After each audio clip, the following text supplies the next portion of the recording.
Magandang buhay mga bata!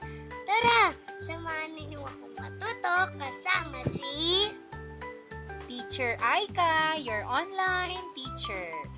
Please don't forget to subscribe, like, share, and hit the notification bell for more videos. Thank you!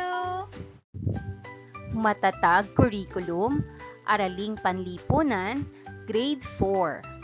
Quarter 4, Aralin 3.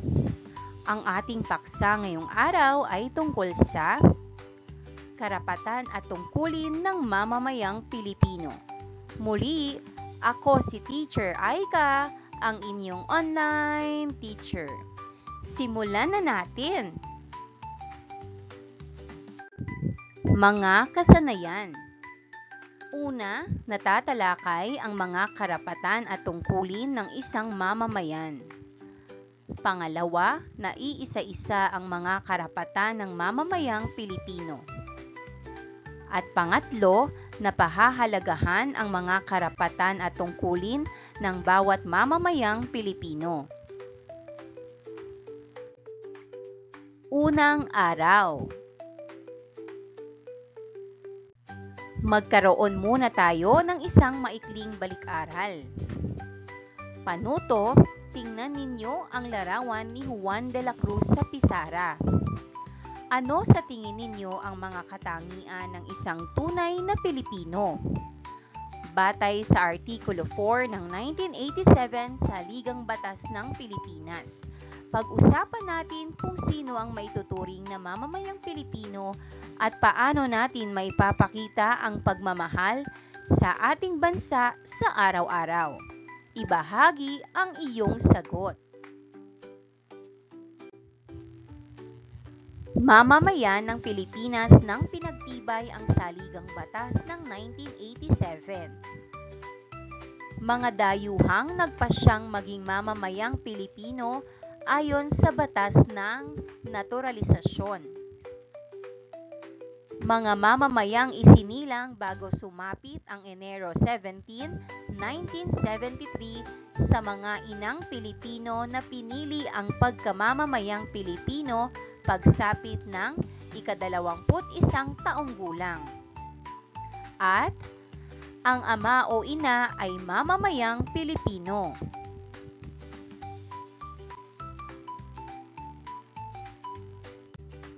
Ikalawang araw.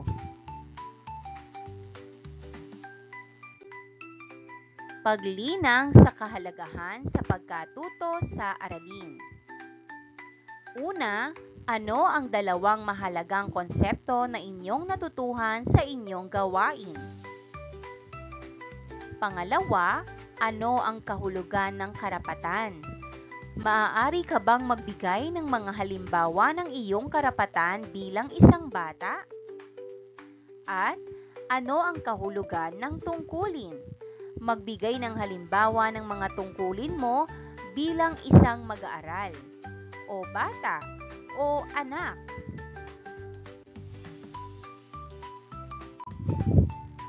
Tingnan natin ang ibig sabihin ng karapatan at tungkulin. Karapatan, kalagayan o sitwasyon ng isang tao na dapat ay malaya niyang tinatamasa. Samantalang ang tungkulin ay mga bagay na inaasahang magagawa o maisa sa katuparan ng isang tao. Dapat alam mo. Suriin ang mga larawan. Ano ang ipinapakita ng bawat larawan na may kaugnayan sa ating paksa? Pangatwiranan.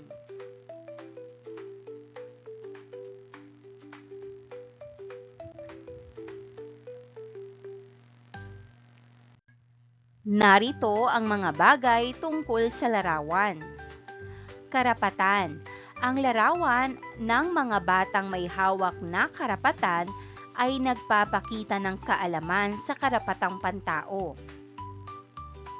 Edukasyon.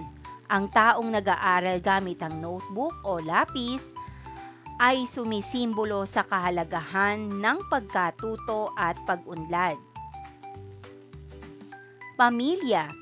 Ang pamilya na nag-uusap ay nagpapakita ng pagmamahalan, komunikasyon at paggabay. Demokrasya. Ang babaeng bumoboto ay sumisimbolo sa karapatan at tungkulin ng mamamayan sa eleksyon. At pakikipagkapwa.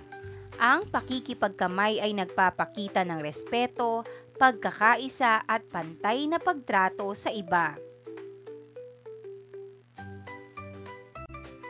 Spot on. Panuto. Ang mga nasa larawan ay ilang halimbawa ng mga karapatan ng bata na tulad ninyo. Kaakibat ng mga karapatang ito ay tungkulin. Sa inyong kwaderno o notebook ay ilista ang mga tungkulin na meron ka sa mga sumusunod. Unang larawan. Tahanan, karapatan sa pamilya. Karapatang magkaroon ng tahanan at mapagmahal na pamilya. Tungkulin maging mabuting anak, sumunod sa mga magulang at tumulong sa mga gawaing bahay. Pangalawa, paaralan, karapatan sa edukasyon.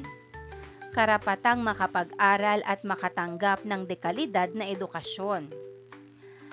Tungkuling mag-aral ng mabuti, makinig sa guro at igalang ang mga kaklase.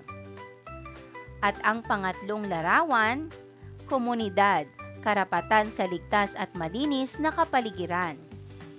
Karapatang mabuhay sa isang ligtas at malinis na kapaligiran, tungkulin, panatilihing malinis ang paligid, sumunod sa batas, at makilahok sa mga gawain sa komunidad. Ikatlong araw. Kaugnay na paksa bilang isa, kahulugan at uri ng karapatan. Ang tanong, ano-ano ang mga bagay na ibinigay sa inyo ng inyong mga magulang, paaralan at pamayanan? Ibahagi ito sa klase. Mula sa mga magulang, pagmamahal at pag-aaruga, gabay at suporta sa lahat ng aspeto ng buhay. Tahanan, isang ligtas at komportableng tirahan. Damit at pagkain, mga pangunahing pangangailangan upang mabuhay. At edukasyon, suporta sa pag-aaral at pagbibigay ng mga gamit sa eskwela. Mula sa paaralan, kaalaman at edukasyon, pagtuturo ng mahahalagang aralin at kasanayan. Aklat at gamit sa pag-aaral, mga kagamitan tulad ng libro, papel at lapis. Ligtas na kapaligiran, isang lugar kung saan maaaring matuto at makipagkaibigan. Mga guro, gabay sa pagkatuto at paghubog ng mabuting asal. Mula sa pamayanan, seguridad at kaayusan, proteksyon mula sa kapulisan at barangay. Malinis na kapaligiran, mga parke, lansangan at iba pang pampublikong lugar. Serbisyong pangkalusugan, mga ospital, klinika at bakuna para sa kalusugan. Pasilidad at proyekto, tubig, kuryente, daan at iba pang infrastruktura. Para sa ating gawain, Reader's Chamber Theater. Ang layunin, pagbutihin ang pagbasa, pagsasalita at pag-unawa sa teksto. Una, ipaliwanag. Ang Reader's Chamber Theater ay pagbabasa ng script ng may emosyon, walang kilos o memorization. Focus sa boses at damdamin. Pangalawa, pangkatin. Hatiin ang klase at bigyan ng script. Pangatlo, sanayin. Basahin, unawain at bigyang buhay ang karakter gamit ang tono at emosyon. Pang-apat, itanghal. Bawat grupo ay magbabasa sa harap ng klase. At pang-lima, feedback.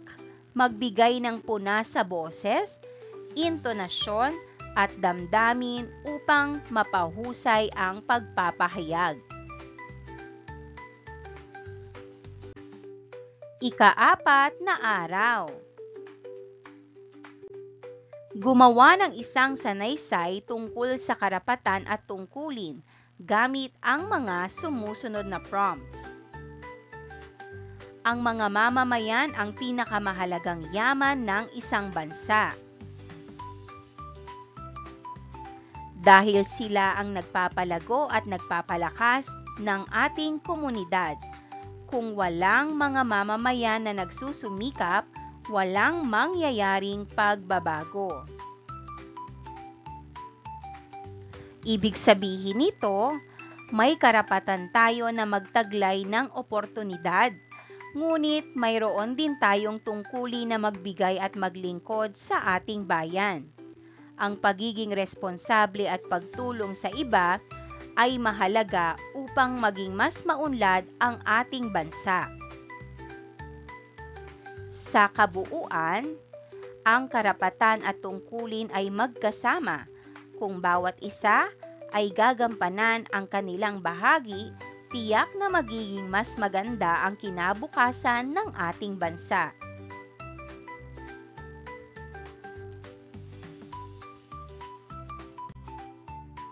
Kaugnay na paksa bilang 2. Uri ng karapatan. Pagproseso ng pag-unawa. Ano-ano ang mga halimbawa ng iyong karapatan? At may pagkakaiba ba ang mga karapatan na iyong tinatamasa?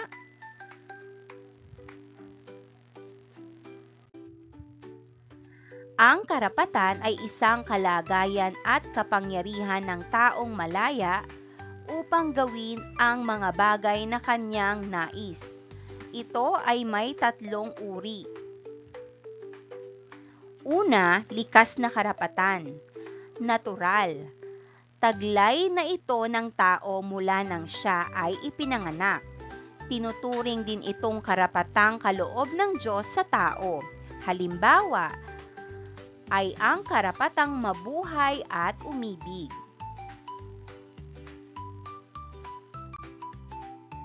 Pangalawa, karapatan ayon sa konstitusyon o konstitusyonal.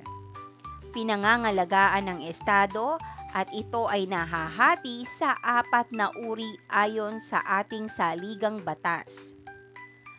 Unang uri ay karapatang sibil, pantay na pangangalaga para sa lahat ng tao, kasama ang kanyang kalayaan o mga ari-arian. Pangalawang uri ay karapatang pampulitika, pakikipag-ugnayan ng mga mamamayan sa bansa o sa pamahalaan ng bansa.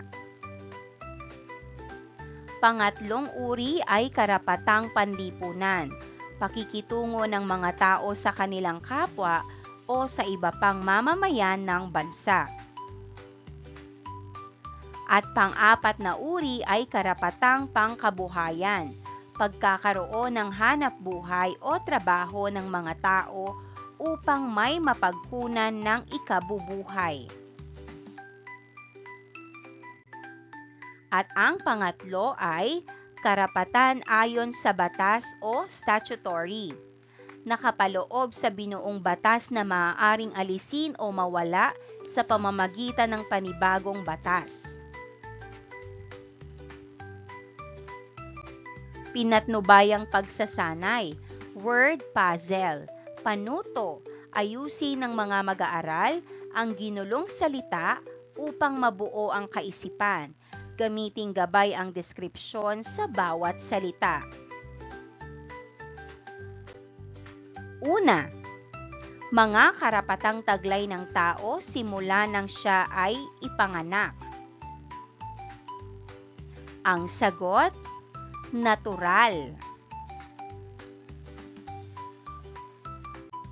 Pangalawa, mga karapatang ipinagkaloob at pinangalagaan ng Estado. Ang sagot, constitutional.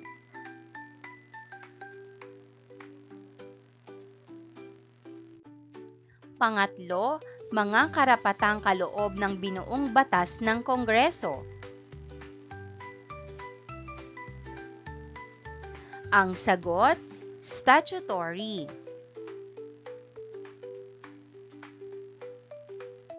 Paglalapat at pag-uugnay. Panuto, tukuyin kung anong uri ng karapatan ang inihahayag ng pangungusap. Isulat ang titik ng tamang sagot sa inyong kwaderno o notebook. A. Kung likas. B. Konstitusyonal. O C. Ayon sa batas.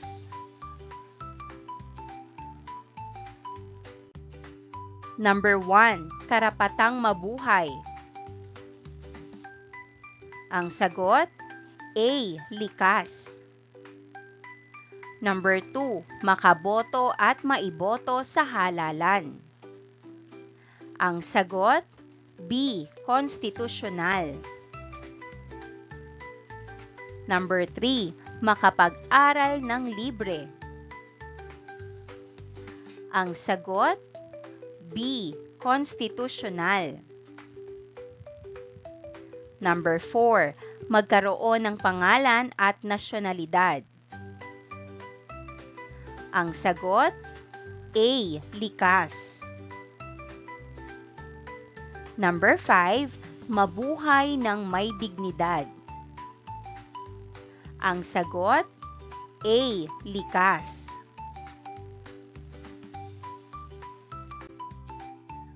Number 6. Magpahinga at makapaglaro. Ang sagot, A. Likas. Number 7. Pumili ng relihiyon. Ang sagot, B. Konstitusyonal. Number 8. Magsalita at ipahayag ang sariling opinyon. Ang sagot, B. Konstitusyonal. Number 9. Magkaroon ng ari-arian.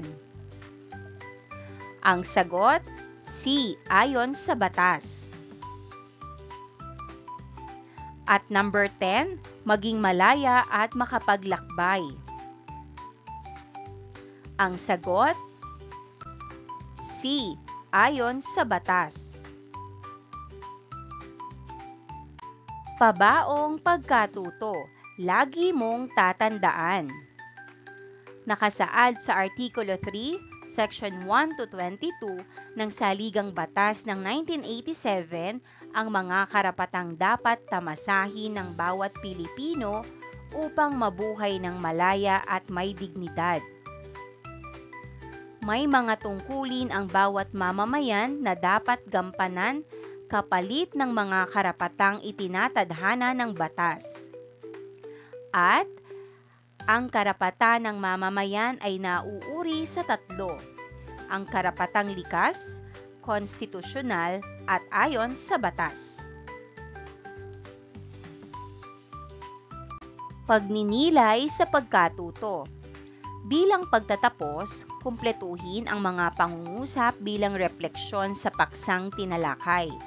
Isulat ang iyong sagot sa Araling Panlipunan notebook. Bilang isang bata, mahalaga na malaman at maunawaan ko ang aking mga karapatan dahil sa aking pag-uwi sa aming tahanan, tungkulin ko na ibahagi ang aking natutuhan sa paaralan sa aking mga upang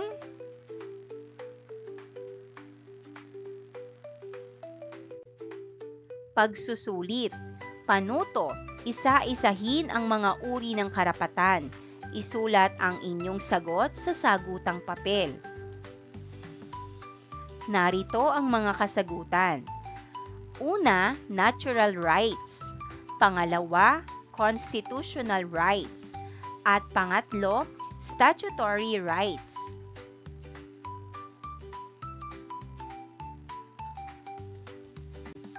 Gawaing pantahanan o takdang aralin. Sagutin ang mga sumusunod na katanungan. Una, ano ang kahulugan ng karapatang sibil? At pangalawa, magbigay ng halimbawa ng mga karapatang sibil. Gawin ito sa inyong Araling Panlipunan notebook. Maraming salamat sa panonood! Huwag kalimutang i-like at mag-subscribe para sa higit pang educational content. I-click ang bell icon para ma-update ka sa ating mga bagong video. Salamat!